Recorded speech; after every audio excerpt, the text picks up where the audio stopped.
mura kami Tagti 300 lang tayo. 300, 900.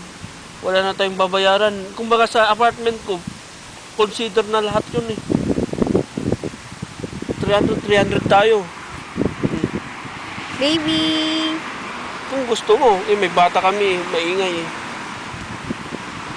Kung makakakuha ng Baby! Kung 6 naman, bakit? Bahay na, kailangan.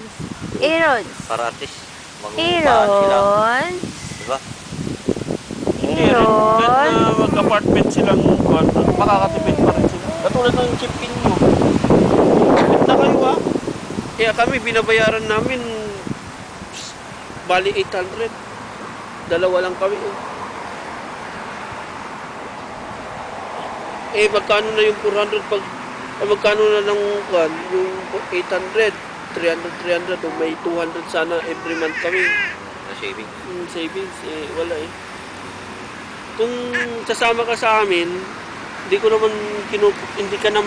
naman pinipilit na pumunta ka sa amin kasi nga nagpa-process ka rin ng papel mo. Pagkatapos ng process ng papel mo na lang. Ayun John, malalaman yan. Maniningil siya ng upa. Pag 400 pa rin, sabihin mo sa akin at nilipat ko tayo. Kung maniningil yun, iba na yan. Iba na, lumipat ka na lang. Talagang pinig. Lumipat ka na lang sa akin.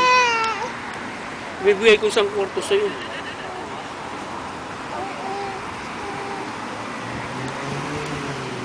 Parehas din ito. Luto ka ng sarili mo. Kasi sa open naman ako Dala-dalawa nga ang ulam namin Sinabi ko na nga, hindi siya kumakain ng beef. Kaya ako nagluluto ako ng beef. Lulutuan ko siya ng pagkain niya. Pagkain din ako. Makakatipid ka sa amin.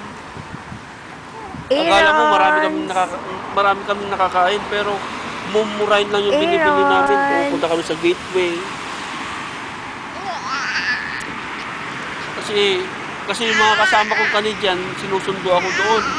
Ngayon, pag uwi ko, may hawak-hawak na ako.